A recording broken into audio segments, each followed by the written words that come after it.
look, I've talked with Keits a lot at Combo Breaker and stuff, and I love talking to him about video games and ideas, and he has a lot of very intelligent ideas on how gaming works and everything. And I saw his tweet from about 4 days ago where he says, when we talk about new players, a lot of context is missing. Are these players new to fighting games altogether? Are they playing against new people? Are these players fighting game familiar but new to a series? Who are they playing against? Sometimes these discussions seems to insinuate that for a game to be newbie friendly, which could mean dozens of different things, newer players should have a chance against experienced players. However, this is only ever the case if the game is not really worth playing. And so like, I really wanted to talk about this because as someone who has made a fighting game before in Killer Instinct, I really wanted to see, nowadays with all of this, ideas that everybody has about dumbing fighting games down and making them easier to play and all that stuff like that. Like, if you had to make a new fighting game, like, what would be the philosophy, a strategy, or is it just a complete fallacy kind of thing? There's a lot of questions. We got to pick one to start. Sure, sorry. Also, just to cut this out of the discussion, some of the work has been done on this. We made Divekick the most simple possible fighting game, perhaps. And we have games like Fantasy Strike and stuff out there, and those should conclusively prove to everyone that it doesn't matter how simple you make the game. If the game is worth playing, the expert player is going to 100-0 the newbie. And that it is a fallacy to ever try to make a game in which new players have a chance against experienced players, because if they do, you're rolling dice. It's Mario Party. And it's not worth investing your time into. Mm-hmm. If your time is not rewarded with experience that makes you better at it, you get bored and you stop playing it. It's that simple. Did David warp away? What happened? Oh, sorry. I'm trying to lower the volume of the notifications. I'm here. I did it as well. Oh, you did it. Okay. Oh, you did it? You did it? Oh, I haven't done it yet. I forgot that if I did that, I would block the window. Sorry about that. Sorry. Yeah, it's all good. I just did. Okay, cool. So, what should I start with? Should I expand on the question of who's playing, who the new player is?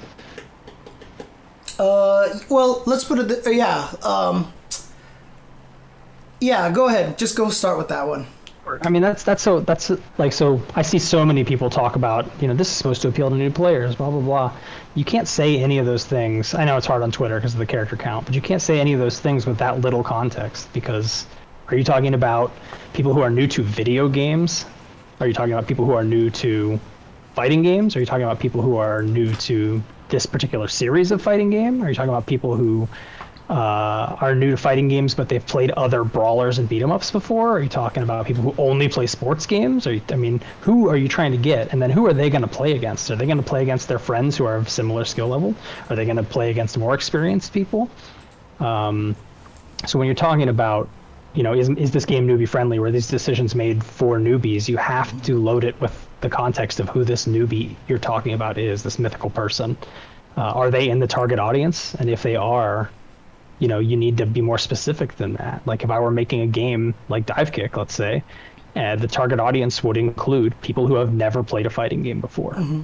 It would probably not include people who have never played a video game before.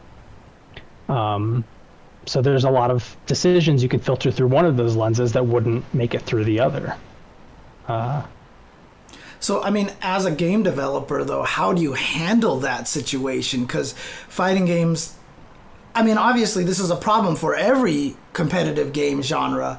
Like, what is it about, let's say, like a League of Legends is doing right to have it appeal to all the different levels of, I've never played a video game, I've played video games but never a MOBA, I've only played Dota, etc. League of Legends has a huge leg up just from being one of the first successful free-to-play games. A lot of people got hooked way back when because it was free, and there's a lot to that question as well. Fighting games, we know this, they're 1v1. It's 50% of your players lose every match. and there's no one to blame but themselves. It's really tough to get people to buy into that. If you compare to something like Battle Royale, which can be intensely competitive, you get 8th place. You didn't kill anybody. You just hid in the bushes the whole time. You're better than 92 people. Look at you. You did it. That's something to celebrate, right? It's not to me, but it is to a lot of people. It feels really good to them, and there's data that can prove all this stuff. And when you play League of Legends or Dota, you're not alone. You're on a team of 5 people, and those 5 people would like to win, so they are invested in your success. No one in a fighting game is invested in your success. I do not care if you ever win a single game, ever. And why should I ever help you win a single game? You're my opponent. Every single one of you are my opponents. There's very few people who are going to be out there trying to educate and grow opponents. So it's just naturally stacked against itself by being 1v1. There's a certain type of person who's going to be able to tolerate that, and that's our community. There's a growth limit to it. Some people are never ever going to be able to tolerate just getting their butts kicked 1v1 for long enough to gain enough experience to really be able to feel like they're doing it. Okay. So I guess then if you were to make a new fighting game these days, you have to start from scratch. Like, what would you do to make it so that it could appeal to the wide audiences? Or, like you said, if you try to appeal to everyone, you appeal to no one. Do you just say screw it and just try to appeal to a certain group and just hope for the best kind of thing? Yeah, I mean, for me, the answer is absolutely to choose a target audience. I think you do that with every product you make, with every game you make. It's just the right way to make a game that's going to appeal to somebody. You'd rather have 5% of the market than 0% of the market, right? Right. And you see this in films, too. A lot of films that are focus tested to death and seem aimed at a very wide audience end up just feeling emotionless and flat. And you get the same thing out of games when they're focus tested to death. They have no vision. They don't speak to anyone. So I think... I mean, that's kind of what, the last Star Wars film was, right? I mean... Sure, yeah. Yeah. You have to consider the fact that the $60 point of sale used to be all that mattered, right? If I could get you to buy a copy of Street Fighter 2 for your SNES, that was the end of my engagement with you. There was no way for you to go online and frustrate yourself. You could only play your friends. And if one of them was better than you could just stop playing them, right? The game's changed now. Now we pay $60 for the game, and we know that that's only going to cover, because the audience is so small, it's only going to cover some part of our development costs, and that we need to sell costumes and DLC. And because we need to sell costumes and DLC to make the game profitable, which is almost always true, we are super invested now in making sure that you continue to play. Right. So that point of sale at the $60 is just the beginning. I now have to care if you stop playing. That actually matters, because if you stop playing, you will not buy the 27th Chun-Li costume. And I really need you to buy the 27th Chun-Li costume. You're only going to wear one of them, but you're going to buy all 27 of them. Thanks. So that's really important. So how do we do that? Why are people bouncing off of these games? It's the 1v1 thing is not the entire part of the equation. I think there are a lot more people who are competitive who would be into these if these games allowed them to be into them. Mm-hmm. Why are they bouncing off? They are bouncing off mainly because of user experience, UX. Yes. One of the scales that you should tune any game on is fun versus frustration. And when your user experience is so frustrating that you spend 8 minutes in menus for 2 minutes in matches, how do you expect people to stay? They won't. They will bounce right off of the product. Some games have made some nice strides in this. They will say, hey, this matchmaking we've got, it sucks. It's slow. It's really bad. You're going to wait 5-8 minutes for a match, but we're going to let you hang out in training mode while you're waiting for a match. So you're improving on the game, you're testing situations, the time flies, right? That's a nice UX thing. That's really good. You don't want to sit there staring at the menu that's grinding this little spinner that says finding opponent forever, right? So that's one thing you can do, is to try and make these feel-good features that make people want to keep playing and keep investing. You want your matchmaking times to be as short as possible. How do you do it? Well, you need rollback netcode. You can't have short matchmaking times with delay-based netcode in fighting games because your pool of possible opponents is low. We already know not that many people buy and play these. I'll tell you for a fact, 10 million people have played Killer Instinct. That's Dang. a lot. Would you like to guess how many have ever gone online for a single match? Wow. Is it 10%? That's higher. Oh, okay. Yeah. It's less than 50%. Okay. So you'd think fighting game one-on-one gotta go online and be the best and fight the rest. And half of the people who buy these never go online a single time. Yeah. Why? It's not the UX stuff, right? They didn't even go online to find out that it was bad. There's another factor here, right? There's a embarrassment factor perhaps where, you know, I got to go online with my gamer tag out there and I got to put my ass on the line. And if someone beats me, that might be embarrassing for me. And I might appear on YouTube and I might be in some fail compilation and I might not be able to live that down because of my fragile ego or whatever. I mean, that sounds silly, but that's a real thing that keeps people from going online. Sure. Not to interrupt you or anything like that, go ahead. But I've always said that for some reason when you play online, every time you lose, you feel like the person on the other end is laughing at you. I don't know, like you always feel like they're being a jerk. You know why? It's because when I beat the person on the other end, I'm laughing at them. Yeah. So I know they're laughing at me. Exactly. I'm laughing at them. I talk mad shit when I play online. Trust me, I'm like, you dumbass. You jump there, you stupid idiot. See, you're the problem here. No, I'm just kidding. So yeah, that stuff's all really important. And you know, the next thing is how do you get people to buy these things? Marketing is failing right now. Why are fighting games cool? Well, if you look for the last 10 years of fighting games, the back of the box for all these things says it's cool because it's easy. Nobody buys that. Nobody reads the back of the box and goes, easy to play. I can't wait to get home and master this in 10 minutes. Like, that's not real. So the marketing really has to stop telling people it's simplified, it's easy to play. You should let the press sing the praises of your simplifications if you've made them properly. You shouldn't sing the praises of your own simplifications. You should be telling people, look at how cool this is. Look at how amazing that looked. Don't you want to do this to somebody? Right? Like if you look at our KI character reveal streams, we never talked about, it's so easy to do, anyone can do it. We said, look, you get to do this double cross up and it's completely covered by this falling fireball that's going to come back 8 seconds later. You want to make somebody really mad, don't you? This character. And that got people hype and that sells. And that's a lesson that is being missed by a lot of, I think, the marketing departments. What is the appeal of a fighting game? Is it to learn the game fast and be the best instantly? Everybody knows that can't be done. If you could do that, the game would be shit and you wouldn't want to play it. Everyone would be the best instantly. What kind of game is that? That'd be dumb. You're just rolling dice. I mean, what's interesting is that, just as a little plug for our Patreon here, I just wrote kind of an article on there about, dumbing games down and everything. And, I feel like the goal should be to make the simple things enjoyable. One of the examples I get is something like Falcon Punch. Right? Like, you hit B, Falcon Punch! Like, feels amazing, yeah. If you're better than somebody else and they hit you with that Falcon Punch just through one random time, they will never not talk about it for the rest of their life. You know what I mean? Exactly, yeah. That actually does happen with my two younger brothers. Yeah, right? They actually do bring up the times they hit me once. Yeah. There was the time... my dad played Soul Calibur with us once on the Dreamcast.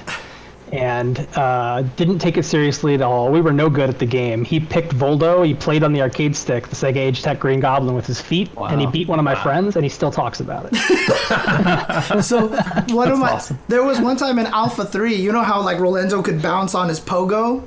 Yeah. I did the bounce on the pogo, and my friend did Guy's level 3 grab super, which never grabs anybody, and it grabbed me when I pogoed on the ground. And I've never not heard the end of that one, like for the rest of my life. Those interactions are cool, and you want that stuff. Yes, exactly. And I think that's what a lot of people are forgetting. Is not that they're it's not to simplify the game, but to make it so that people feel good about landing things, you know. Well, that's UX actually. Yes. I mean, user experience is all of that stuff. It's audio visual feedback. It's, you know, when I do TJ's power line in KI, it's juicy, man. It's got 20 frames of hit stop. It feels great to land that thing. And that's something you need throughout your game. You will also, I'd like to make a comparison between like Tekken and Soul Calibur, where if I hop in and I just smash some buttons, my character's going to do some dope looking shit. Right. I'm going to do some cool combos. I don't know what I'm pressing, but my character's spinning around doing some flip kicks. Looks sweet. Makes me want to play some more. Then I pick up Street Fighter and I mash them buttons and my character's like, right. And it looks stupid. And I look like I don't know what I'm doing. And I don't, so maybe that's what I should look like, but that's not a great user experience. Right. And if you want people to stick around, you got to give them a little taste up front. You got to get a little bit so that they can see what it might be like if they got good. And Street Fighter does not give that to you, and it has not maybe ever given that to you. I mean, the weirdest part to me is that I think the closest thing was when in Street Fighter 4 when people started mashing uppercuts. I mean, I just had a whole stream about yelling about uppercuts and, you know, hitting people. But that euphoria is gone.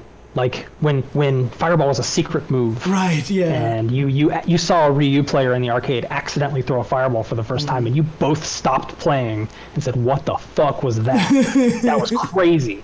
And then you spent the next few months scouring magazines trying to figure out how to do it. And then you learned it and you taught everyone you knew how to do it so they'd know how to do it too, because it was awesome. That's gone. Right. They've simplified the inputs.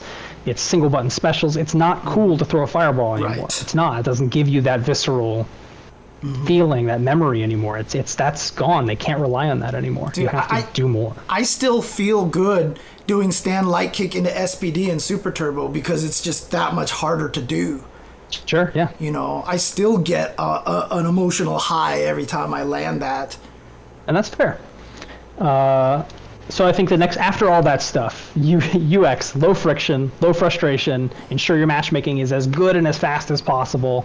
And it's not just about fast matchmaking, it's about making sure you're pairing people up with similarly skilled people. And this is a really hard problem on launch day because you have zero data on the players. What can we do about that? Nobody's really tried self-assessment. Could we try self-assessment? If the game loads, could it say, hey, Ultra David, are you a 0, 1, 2, 3, 4, or 5 level player? Right. Self-assess. Right. What would you give yourself, David? 4.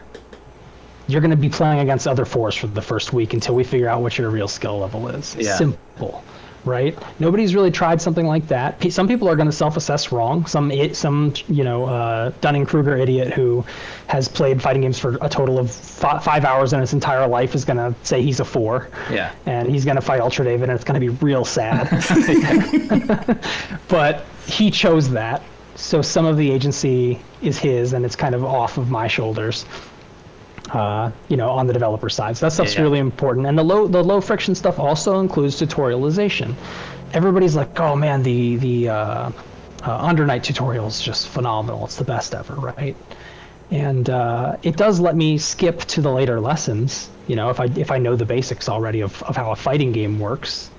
But that stuff I have to go in and find out that it's going to try and teach me, should I already know. That could be solved with a simple question, a self-assessment question. Hey, new player, are you new to fighting games, or are you just new to Under Night? And if I select new to Under Night, I get to auto-skip a shit ton of lessons that are about how to walk and block and jump and all that stuff that I really do not want to sit through loading screens to find out. So low friction is the goal for UX. Yeah. Do not piss people off. They're already itching to leave. They're itching to not stay. So give them no reasons to leave. Then when you get to the actual gameplay, you can talk about things like low skill floor, which, the Tekken and Soul Calibur mashy stuff is really good. That's kind of what inspired us to do the combo assist mode in KI, was to give people more fireworks for mashing. High skill ceiling is incredibly important. Yes. People will not stay if they do not see a path to improvement and if they are not rewarded for their time invested. Does that mean you need technical one-frame links? No. Situational awareness could be a high-level skill. Right? There's a lot of things that can be high-level skills, but there has to be a lot of it to learn, and there has to be a lot of situations in which the right answer is not blatantly obvious. And that's not an easy thing to make when you're also trying to have a low skill floor, but it has been done, and it will continue to be done by thoughtful designers. Right. And it's important. So yeah, just do all that stuff. So it's Easy. super hard, but Yeah, you're right. that's what you got to do. And if you ever are in a room with a publisher or somebody who's saying, make it so that the new player can have a chance against the experienced player, they're asking you to make a bad video game, Right. and you're gonna have to talk your way out of that, and it's gonna suck. So in instances like with Strive and a bunch of different games that have come out, where people who are involved in the project say things like that it's going to be more approachable, or that it's going to be, things are going to, it'll be easier for new players to get into. Do you think that those are real, that they are really designing with that in mind, or is that typically, in your opinion, more like about misguided marketing? I think there are some things in Strive that clearly are meant for fighting game players who aren't Guilty Gear players to make onboarding easier, like having less character-specific combos and juggle weights and stuff is great. Simplifying some of the defensive options into Roman cancel and having this defensive Roman cancel, I think that's I don't think it's executed quite right yet, but I think that's a really cool idea. Mm-hmm. There's a lot of stuff in there that isn't going to bring the skill floor down, really. It could actually raise it in some cases, but it will take the amount of information you need to play at the skill floor and reduce it a bit when we're talking about somebody who knows fighting games, who wants to come in and play against intermediate level Guilty Gear players. That's the new player we're discussing in this context. Right. We're talking about somebody who's new to video games. We're not talking about somebody who's new to fighting games. We're talking about guy who's played very little or no Guilty Gear, comes in, wants to play against an intermediate Guilty Gear player. That's it. And I think some of the decisions make sense there. And then there's stuff like James mentioned, the Gatling changes make total sense to me as a way to reduce degeneracy in combo paths, to make sure you're not getting the exact same combo off of every touch, which is a problem we see in games like Guilty Gear and Marvel. Like in Marvel, I hit any button. I hit you with anything in the air, on the ground, crouching, standing, doesn't matter. I get the same combo.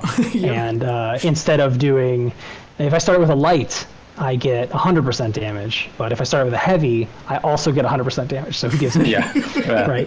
I think that change was made to try to make it so that the options from different starters are visually different instead of just slightly different damage into the same setup or whatever. And on that note, I think it mostly works, but it is definitely the opposite of the rest of the changes. It is vastly more complicated to explain to a new player than just, hey, it goes, PK / heavy / dust. And you do them in that order and you're good to go. This is way more complicated to explain. I actually saw a flow chart of how the new one works, and I was like, I get it, but... I gotta explain like 5 things to a new player instead of 1. Right. Yeah. It's tough. I get why they tried to do that. I think if I was making a new fighting game, I would also try to find ways to differentiate what you get off of light starters versus heavy starters, so that the risk and rewards make more sense. But I don't know if that's the direction I'd go, or if that direction is going to work out for them long term.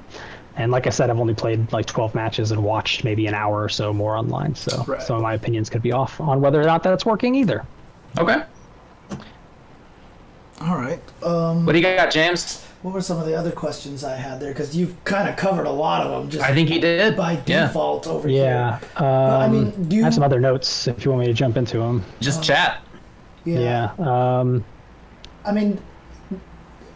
What would be an example? Because for me, I've always kind of argued this. I don't know if you agree and feel kind of the same way that I do about this, but I've always felt like, especially more of the earlier Smash Brothers games, as being some of the best examples of having that kind of beginner friendliness, but the high level ceiling, like Melee kind of things, And I really do feel like that's a good prototypical example of a game that's beginner friendly and still has the high ceiling. What are your favorite fighting games that kind of fall into that category, that kind of exemplify that to you? Definitely not Melee. Melee is a game in which I can press left and I have no idea what's about to happen. Is my character going to turn around? Is he going to run left really fast? Is he going to walk? I don't know. It's an analog stick and it sucks. Right. I've always struggled with Smash controls just from their analog nature. They're extremely touchy. There's a lot of overlapping inputs. I do not find Smash to be user-friendly at all. I get that if you're playing with a bunch of people who also don't know how to play, there's some big hits, but it's the only fighting game I've ever played where you can just press left and die. You can just walk off the stage and be dead. That's not user-friendly. It's not. So, and in Melee specifically, even grabbing the ledge was kind of touchy. Right. So, yeah, I don't think Smash is particularly user-friendly. The newer ones are much more user-friendly. Right, of course. But I have always struggled with the analog input myself. And the fact that you can just suicide is always not a very friendly idea. But yeah, I think things like Tekken, Soul Calibur, KI, things where you can mash and see something cool happen is always going to be user-friendly.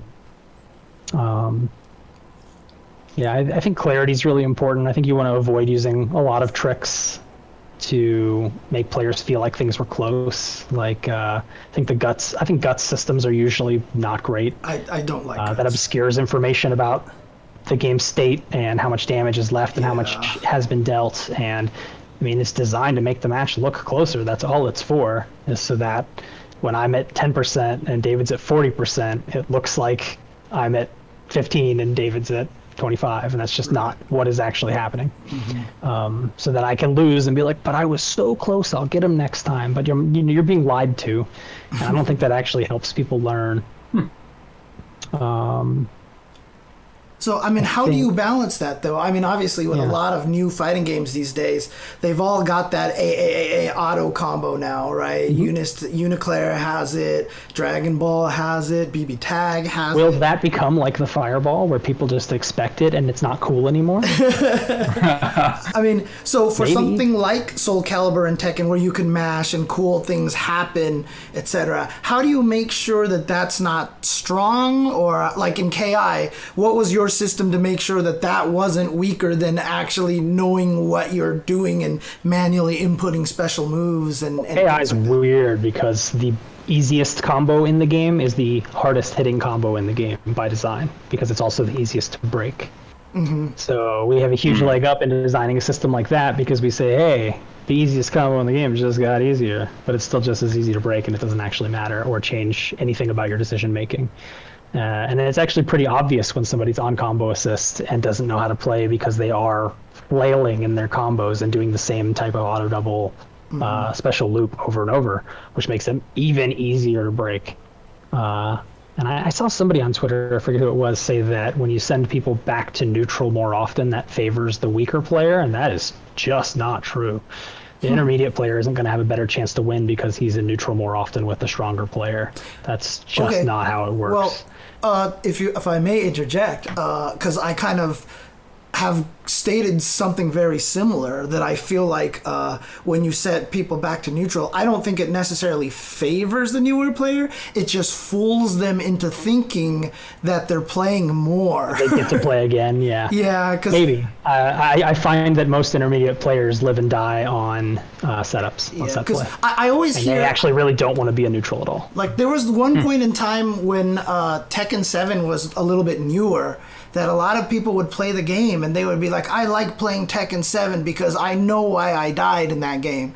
And you know 100% they have no idea why they died. And I just feel like it's just because they got up and were able to play neutral again. The other guy was still destroying them, but it felt like they were doing something, whereas opposed to something like Street Fighter V, you get knocked down, you never get up, and you just basically get murdered, and you just feel I mean, Oki's actually a huge problem for the entire genre, is you feel like you get pinned down and you don't get to play. So should a game completely remove Oki so that people can feel like they get to play?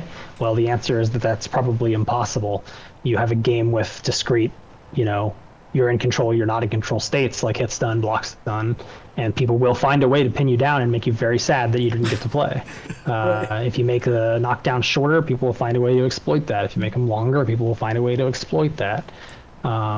It's a really complicated problem. Tekken has actually fairly complicated Oki that is really intimidating for a new player and very hard to overcome. That's a big learning bump, whereas most of Tekken is pretty easy to get into. That part of Tekken is actually quite off-putting for new players. And that's why in Tekken 7 they've just made it so that now you can just hold back and get away from most things. Right. That it's rare to have a character that can relaunch you off of that compared to other fighting games, to other Tekkens, I should say. Yeah, yeah. And that's a problem that people, designers should keep chipping away at, probably. There are a lot of people out there who will be like, no, I love pressure, I love Oki, I love all this stuff, and it also needs a place. Look at KI. KI is filled with the most oppressive pressure and Oki, and we can get away with it because the breaker system is what gets you back to neutral, not escaping the Oki necessarily. Let me ask you this question. I've often said that I feel like one of the reasons why Tekken 7 is more popular now is because people can get up off the floor a little bit easier than before. Kind of like sure that plays a part of it. You do? You agree, or I missed that? Yeah. Okay. Yeah, okay. I think that definitely plays a part in getting people past the initial hump of, how do I reach the skill floor? I need to know the minimum amount to be able to play. I'm talking about fighting game players who are new to Tekken. I'm not talking about people who are new to fighting games. I mean, I feel like that's one of the reasons why Street Fighter 4 is still so popular, because uppercut, FADC, and invincible backdashes. I mean, you saw at the lowest levels, people would just invincible backdash on wake up all the time because it got them back to the neutral. Invincible backdash is a good thing. KI's got it. A lot of my favorite games have it.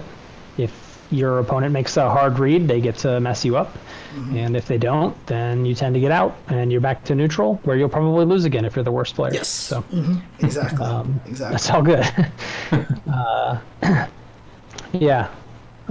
think another thing you can do that really helps players stick, I don't know if this will be a controversial one or not, but I think this one's really important to me, is, I said your game should have a target audience. So should your characters. Okay. Yes. Every single character you make should have a target audience. Oh, God. I've made characters that are specifically for Ultra David. Yeah. Yes. Yes. Like, I've had him in my brain when I sat down with my team to say, this is a character that Ultra David would lose his mind about. Yeah. It doesn't matter if this character is the weakest character in the game. He's going to really like it, and he's going to play it anyway. So when you see a top 8 for a game like Street Fighter V, I'm going to pick on Street Fighter V Season 1 a little bit. Yeah. And it's got, 3 Cammies, 2 Nashes, and a couple other characters. The reason that happens is not actually a balance issue, because I actually don't think that balance in the traditional sense matters. Balance in the traditional sense being you're trying to balance for equality, where your idea of balance is that all characters have an even shot to win. If you tune that direction, what will happen is you will start to see playstyles come together. So you'll have less viable playstyles in the game because of the need for equality. And then you'll start to see players favoring the characters who are one of two things. Either the easiest, because all things are equal, why would I play a hard character if it's the same strength as an easy character? There's no good answer there. Or they'll go to the coolest characters. Cammy looks cool as shit. I'm going to play her. So you end up with this homogeny in character selection and tournament because the game has 1.5 or 2 total playstyles that are viable.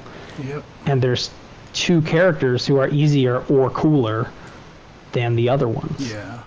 Maybe they're better than the other ones too, but it doesn't really matter. If you make a game, I'm going to use KI, if you make a game like KI, it's deliberately not balanced for equality. Arya is purposely a better character than the other characters because she carries a higher risk than the other characters. If Arya was the same strength as Jago, no one would play Arya seriously because it would not be worth your time invested in a character that complicated. She has to be better. She just does. Mira is a character that drains her own health to fight you.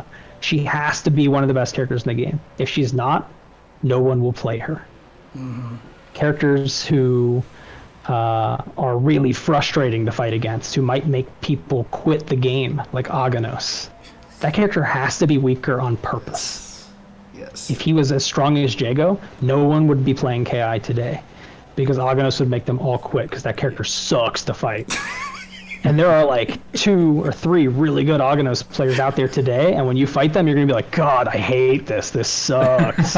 And that's why we purposely tuned that character towards the bottom. Yeah, I always And he still wins tournaments, but it's Yeah. not because we tuned him to be equal. It's because player personality is shining through. Yes. Top 8 variety is because of player personality. It's not because of balance. But It's you could- nothing to do with equality.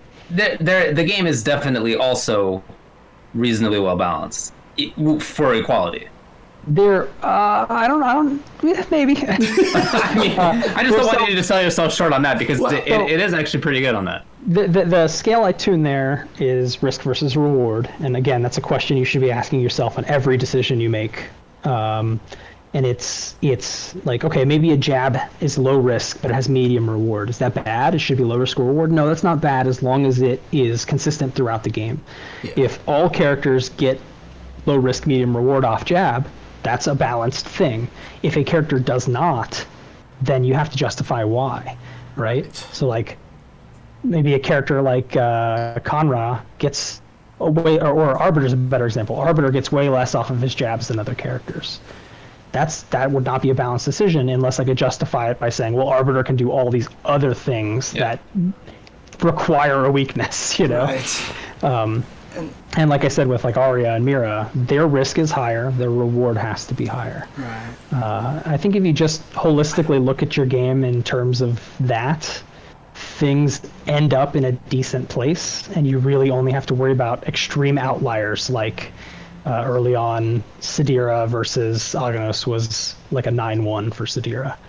So then you got to do something. But most of the time, if you just make the risk and reward actually make sense in the context of the game, most of this works itself out as long as your characters are aiming at different target audiences.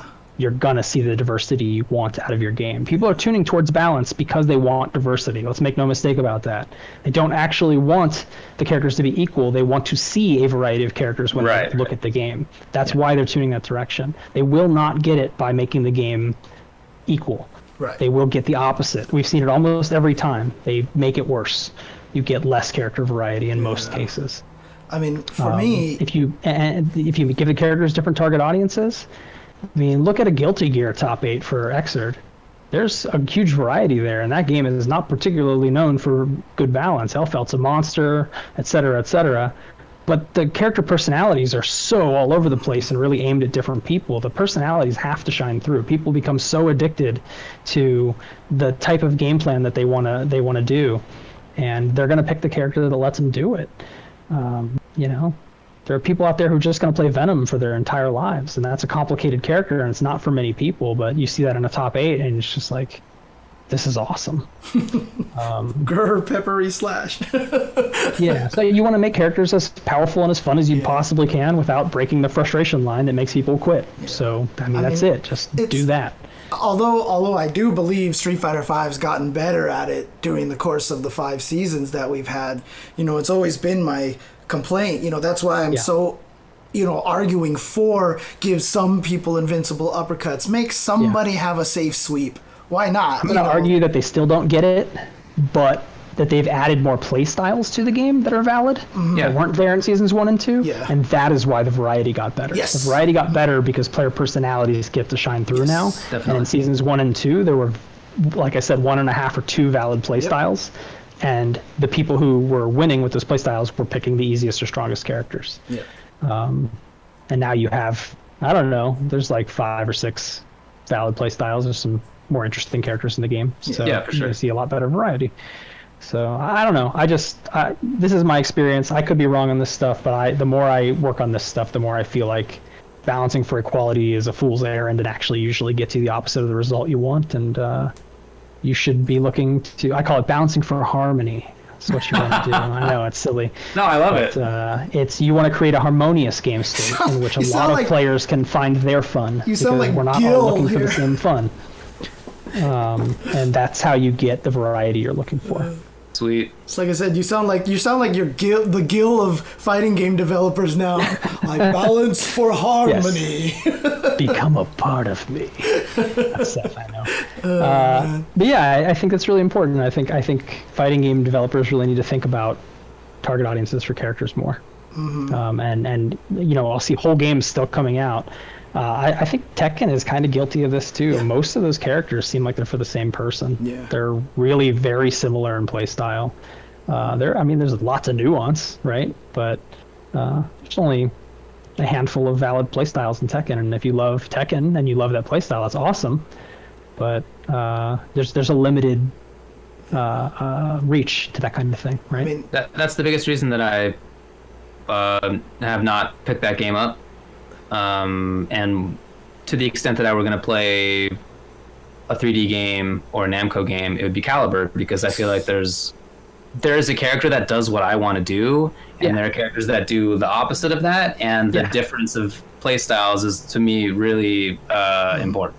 Yeah, I think Soul Calibur's a total success in terms of having characters that seem like they're aimed at different audiences. I mean, it's one of the reasons. It's one of the main reasons why I praise Street Fighter 4 so much. Well, there is a problem of having too many grapplers and stuff, but I do feel like that game did a decent job. Like, there are the Marn and Punko characters in the game. There are the Filipino champ characters in the game. There are the Snake Eyes kind of characters in the game. And those aren't even play styles. Those are people. Right, exactly. And there are people who will play those same characters for different reasons, and they can be part of your target audience. And that's what I've always said. That's why in Street Fighter 5 I was glad when they added Manat, because she becomes an execution junkie for someone like Sako, Like I just felt like that like being able to create characters to satisfy all the different styles is so important.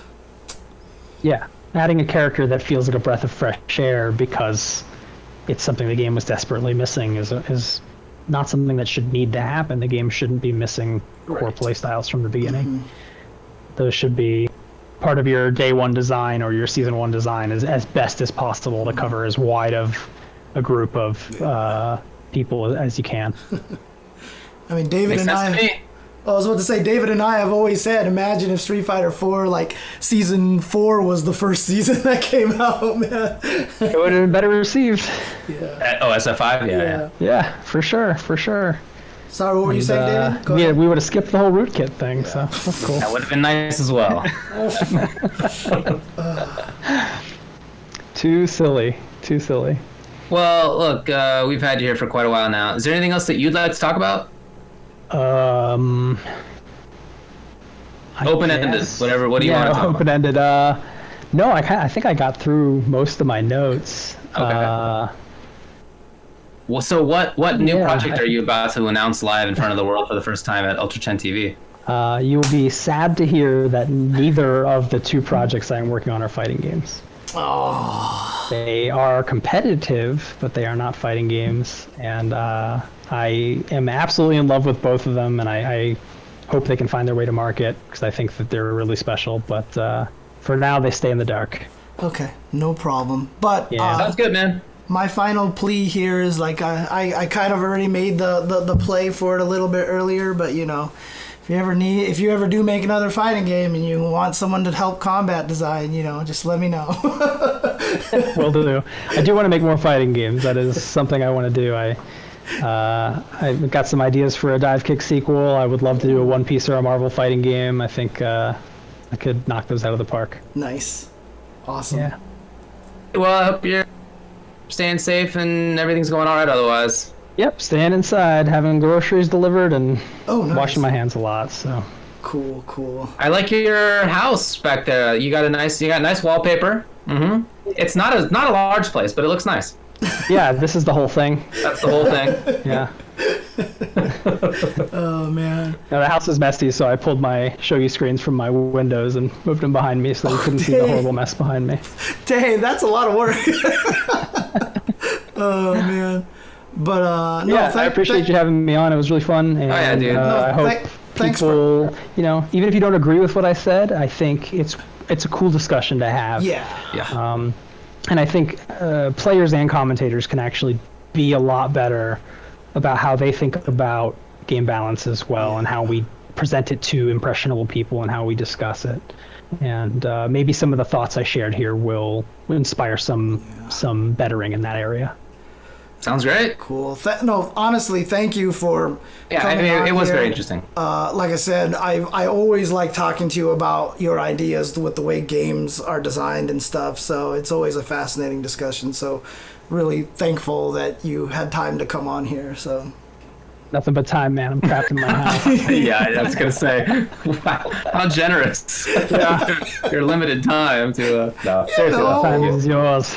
he could be learning his new skill right now, because if you're not, you're obviously wasting your time in quarantine, you know. Yeah, I also learned that I fidget a lot, so it's better to exercise than fidget. So I got one of these resistance bands. It's actually Look, that's exactly why I was messing with this hand gel putty for most of this talk that we had. Yeah, going get on. resistance bands. You can get strong instead of whatever while you're fidgeting.